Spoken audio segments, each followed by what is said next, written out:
Hello. Good morning. Well, my name is Dottie Laster, and I'm with Trafficking Victims Rescue Central. And I have worked on this issue for 17 years.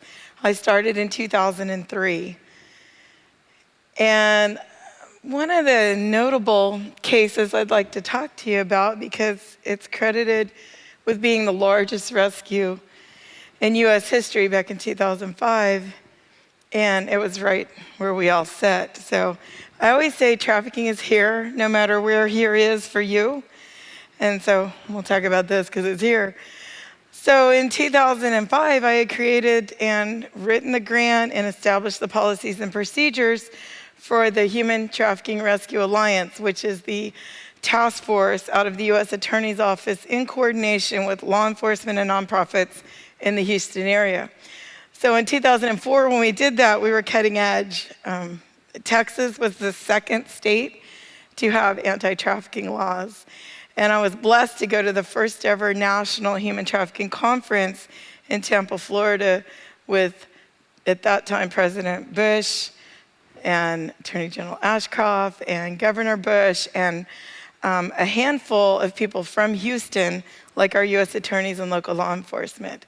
So I'm quite honored I got to come in when everything we did was brand new and there was no rule book. But as that year went along, I'd been listening to a case that kept getting reported on to our group. And 2 weeks after, I got us $500,000 to fund our task force. Yes, I'm proud of that. It was me and one other person that wrote that grant till midnight, many nights. We had 1 week to write it, we did it, and we scored the second highest in the nation. So anyhow, so with that win, I said, well, let's do this case we've been talking about. But I couldn't get any movement. And so I figured out on my own, sometimes I'm criticized for being more of a leader than a follower, but it's who I am. Not gonna apologize for it ever again. So I realized that if a victim needed help, where they might call. And these people were cycling in literally truckloads of victims every 2 weeks. So chances were good there was gonna be a call. Well, little did I know, after I trained that group, it was a domestic violence shelter. I trained them on trafficking, told them our procedures, which first one was to call the program I worked for, which is YMCA. So they did. I called law enforcement, they refused to come. So I wound up rescuing a 16-year-old that had been forced into prostitution. She had been brought from Mexico. Well, due to her brave, amazing, successful outreach, her testimony led to the rescue of 120 other victims and the prosecution of many, many traffickers who had been operating in Houston unfettered for 20 years. So one person can and did make a difference. She, obviously by calling out, but the person that answered that phone and we got the help. And so after that case, it was written up in Texas Monthly, I'm very proud to say, and along with some other cases we did, I got a lot of calls from people that were coming after me to get into how do I help. And when I'd guide them a little and they'd call and say, I found a victim and I called and I helped, and they go, was it that easy? I'm like, yeah, it's that easy. They're on every corner. Once you know what to look for and how to make that first response to their call, it's that easy. So I wasn't some extraordinary person or lucky or anything like that. It's just that easy. Sadly, because there was so many, and there still are. People ask me, in all this time, what has changed? I say, absolutely nothing. It's as same difficulty today. The first day I rescued a victim is just as difficult as it is today, 17 years later. I want to change that. It shouldn't be that difficult, but it is.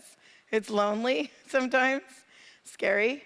A lot of people yelled at me after that. I mean, I didn't know it would be controversial to take a 16-year-old out of trafficking, but it was. So I just withstood it and, I luckily through the years have created an amazing team. I have a team behind me, and I always speak for them because they're people no one will ever see. They won't be standing on a stage. I hope they're never in the news or a magazine because that's not good for them. So, but to list some of the teammates that I have, my most favorite one is a man I've spoken to for 12 years every day, and I've never met him in person. He is my voice. He is my savior. He's an angel on my shoulder. He is able to think like a criminal in a way that I can't do. And he's a very good man, but he was born into a very bad family. So I get the insight of how a bad guy looks at our victim and their family and me and whatever else we're dealing with, and how they're going to skirt law enforcement and how they're going to skirt detection. And so that's one of my teammates every day. He saved my life many times. That phone call at the right moment to tell me to duck. And I just love him. And again, he will never be known by anyone, but every time I have a good day, I call him. And whatever the victim or the family or the news told me, I pass directly to him. So there's a unique unconditional love there that we have for each other. Then I have, as another part of my team, someone that works in forensic science. So she worked for the coroner's office for many years. And sadly, that becomes necessary when we have someone that's bruised or pictures or there's all kinds of reasons I might need her help. So I call her when it's appropriate. I also have another one that's a fraud investigator. She's really, really good at chasing down stolen jewelry. Well, the victims think we're stealing their jewelry, so I use her skills because they think when we take a victim, we've just taken their property. So can you see, as I'm listing these people, they work somewhere else, but I've hijacked their skills for what I do. I also have a technical writer because when I'm busy, tired, and agitated or frustrated or even just sad, I need someone to correct my work, which I always make mistakes. Again, not going to apologize ever again. I know I made a mistake on my first slide. So I need someone that does technical writing for me. I need graphics people. So I have those that come and go. My technical writer is permanent, but I bring in other people to support her because I put out a lot of work, a lot of writing. I do a lot of court testimony, and sometimes that's on paper and sometimes that's in person. So those are just a highlight of my teammates. I also have security people that usually change. I find I need to change them because if we get too familiar with each other, we both get sloppy. So I'm constantly rowing through security people. We have some great ones here today, and sadly I had to give them a list of what threats might be. We also have someone that answers my phone and returns my calls so I don't have to do all of them, and also so I can have a little distance where I need to. Then I also have somebody that is a publicist, so when I get events and speaking things. And so you can see that no one person could do all this all the time. And then in addition to that, depending on the case, I will reach out to certain expertise that people I know, so they're not on the team all the time, but they kind of pinch hit. Like I have a medical doctor. So if we have someone that needs a SANE exam or advice or is afraid to get a SANE exam, we've set up to do private SANE exams, and we've also got a doctor that can advise us on whether this situation medically makes sense or not. So sometimes it's evidence, and sometimes it's actively helping a victim. So I want to talk about two rescues. One is, it was last year. Victim was a young adult female. She had the nickname of, she was a US citizen, but her family was of another country. And so they had a name that doesn't quite translate for her, but it meant joy, love, and life. And she was. I see the pictures of her when she was younger. Her smile would light this room up, and it would dim all the spotlights around me. She was amazingly happy and beautiful. Somewhere along the way, around the age of 15, we don't know exactly where, but she attracted these people that began to exploit her, but her parents didn't know that. And one of the side effects was her best friend, quote, jumped out a window, but no one really think that it didn't make sense. And so at the time, it was just this tragedy, but now I believe it was a threat to her. If you don't do what we say, this is what's going to happen to everyone else you know. So 5 years, 6 years go along, and she continually deteriorates. She had actually been accepted into a university based on merit.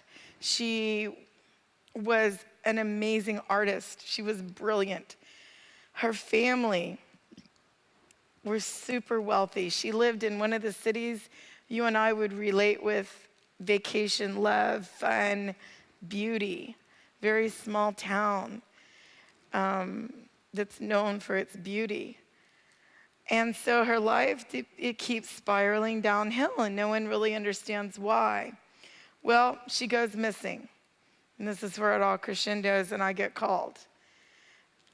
And my team and I step in, and we realize she's been trafficked all these years that they didn't know. There was some pictures of her on dating sites. There was some abortions. There was some cutting and suicide attempts, and all these things by themselves maybe you don't understand, but when you put a spectrum together, you realize what was happening. And then we looked at the people around her. They were actually selling ritualized sexual experiences online for thousands and thousands and hundreds of thousands of dollars. They were actually doing body type harvesting of fluids, and it's bad. I mean, it was definitely very evil. And this poor child is trying to survive. So she's likely the strongest woman in the world you'd ever meet. But when you see her, she's broken. We found her, and her family was so wealthy that when we found her, they sent a private jet to pick her up. And let me tell you, that made things much easier to get her out of there and to get her away from the people. Then I got her to where I was, and I spent 4 days trying to, I don't know how to say it better than, you know, the old cars, you had to crank them to start them? I was trying to engage her soul again. And on the second, maybe the third day, to take a break, I went to eat with my family at a public restaurant, people all around me. All of a sudden, I just burst into tears uncontrollably. And I said, I can't save her, she's already dead. And it wasn't me thinking, it was like more, it just came out. Like somehow I'd realized I can't save her, she's already dead. And so her family, and she had lawyers and PIs, she had a team like you can't believe, put everything they had to her. And 6 months later, she was dead. 1 month after they took the security off of her.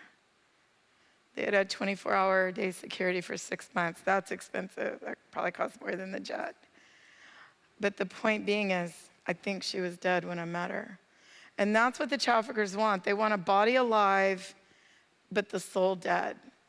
And no matter how hard it is to rescue them, and it was hard. We got lucky and we were skilled, is the only way we got her. That's 20%. The 80% comes after. So that's one case. The second case, and you know, that one will never leave me. It's the only one I've lost after I met her. But they've all been that close. They've all been that close. It's so painful. The second one is a beautiful young woman, again, touches us here. It's not from somewhere else. She was prostituted. She had been a cheerleader, straight A student. All these problems kept happening. The parents didn't understand what was going on. They even get frustrated. She's been in the mental hospital 10 times, and she's only like 23. And she was actually taken to an oil field where it was payday, passed around and left in the middle of the panhandle of Texas, unable to get home. Somehow she makes it home, and she lays in the bed shaking with the covers pulled up to her nose for 2 days. This is the trauma she's endured just on one weekend. It was very orchestrated, and somebody made a lot of money, not her, for that. Well, when I get called in, she's already been to prison, served her time, prosecuted again, and has another charge that they're trying to find her for. So I go in and I work as an expert witness, and I testify, and I get the judge to not release the charges, but to let her go get treatment. We took her to an amazing place, inpatient long-term trauma care. Instantly, she improves. Isn't that amazing? 10 times in a mental hospital, no improvement. Remove her from traffickers, and she's great. So I say she's the strongest woman in the world you'll ever meet. But then the courts pull her out of treatment and make me get her back. No money, no warning, nothing. I have to have her from Florida to Texas by Monday, and it's Friday. She has no ID, no money, and we did it. But I spend most of my day getting them out of the court system. I think it was a horrible thing that they did to her, and I really don't appreciate it. And while I'm thankful that the judge sent her for treatment, I don't think you get it both ways. She's a victim or she's not. So he treated her like a victim, but he kept her as a criminal. I know sometimes we've needed that to get them to treatment, but once they're there, how horrible to take down all the armor that she had used to protect herself and then put her right back in the frying pan. So I'm still working on getting that done. The demand. I got like 5 minutes over. The demand is why this happens. Commercial sex is overwhelmingly sold to men. It's marketed, made for, and sold to men. So we need to be aware of that. We need to not let it in our communities. We need to correct people's language and the jokes about prostitutes. And I mean, I literally cannot turn on the TV or sit down and not hear somebody making a very rude and awful comment about prostituted women or even children. And so anywhere around me, that doesn't work. Even online, that's the only fight I will get into online. But we need to change our language, much like Jennifer was talking about drunk drivers. That's not cool anymore. This is the one time I think PC behavior we need to stand for sure. So I jumped in a slide. I talked a little bit about escaping the court system. That can be really difficult and very expensive. So now I'm spending most of my time as an expert witness to help them get out of the court system. And in one case, a victim was literally brought like transatlantic slave trade on a ship, sold to a wealthy couple. Horrible things, both labor and sex, happened to her through her childhood. As soon as she turned into an adult, they set her up to be prosecuted. All the adults in the room listened to the screaming person that was the bad guy. No one ever spoke to the kid who's just now barely an adult, and she goes to prison for 5 years for something she didn't do. I meet her much later when she's about to be deported after getting out of prison. I'm able to get her a T visa and soon a green card. And I just got word that we are going to win her wrongful conviction suit, which took years. But back to one person can make a difference. I just had to explain why it happened and how. And then now the bad guy looks like a bad guy, because they are. So all that to mean, contribute your talent. This is how you can help. What are you good at? Do you write articles? Do you write blogs? Do you like to take pictures? Do you like to volunteer at a hospital? All the victims wound up at the hospital at some time. All of them, before they were rescued. At least the ones I've worked with. So where are you in this world, and how can you put the lens of human trafficking on that? That is how you can help. And if you don't know what that is, my contact will be there. I will show you. Give me a minute, I'll figure it out.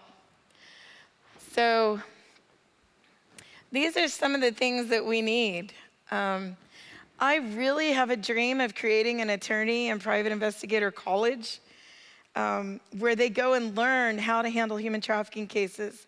It's bad enough that they get trafficked, but once they get exploited in the court system, it just seems like such a treasonous thing to do to someone that was a victim.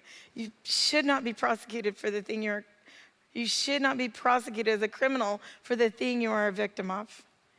And so my passion goes there, my expertise goes there, and I'm not lost yet, and I won't. So I'd love to develop that.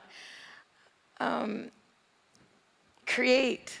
I think being creative is the best way you can help this. I bet in this audience you have ideas I've never even thought of in 17 years. Create, share, and teamwork. None of us can do it all alone. You can follow me on Facebook at my name, Dottie Laster. You can find me on LinkedIn. I'm always putting needs out there. I'm also putting stories. Comments. I love it if you could combat some of the horrible comments on the stories. That would be amazing. Contribute. We never, ever, ever have enough money. And I tell you one thing that hurts my soul so much is when a parent comes to me and needs my help. And things that we do aren't free.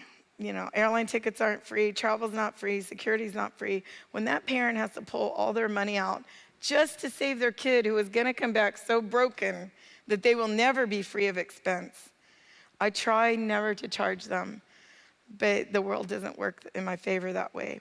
It kills me when a parent says, I just spent my last gas money and my last money on gas and flyers while I'm looking for my kid. I mean, just printing flyers can be expensive when they're missing, and that's one of the tools that they need. So contribute, don't hold back. These folks have been harvesting our youth for quite a while. I don't want to give them a free shot anymore. It should be dangerous and expensive to touch our kids and young adults. Thank you.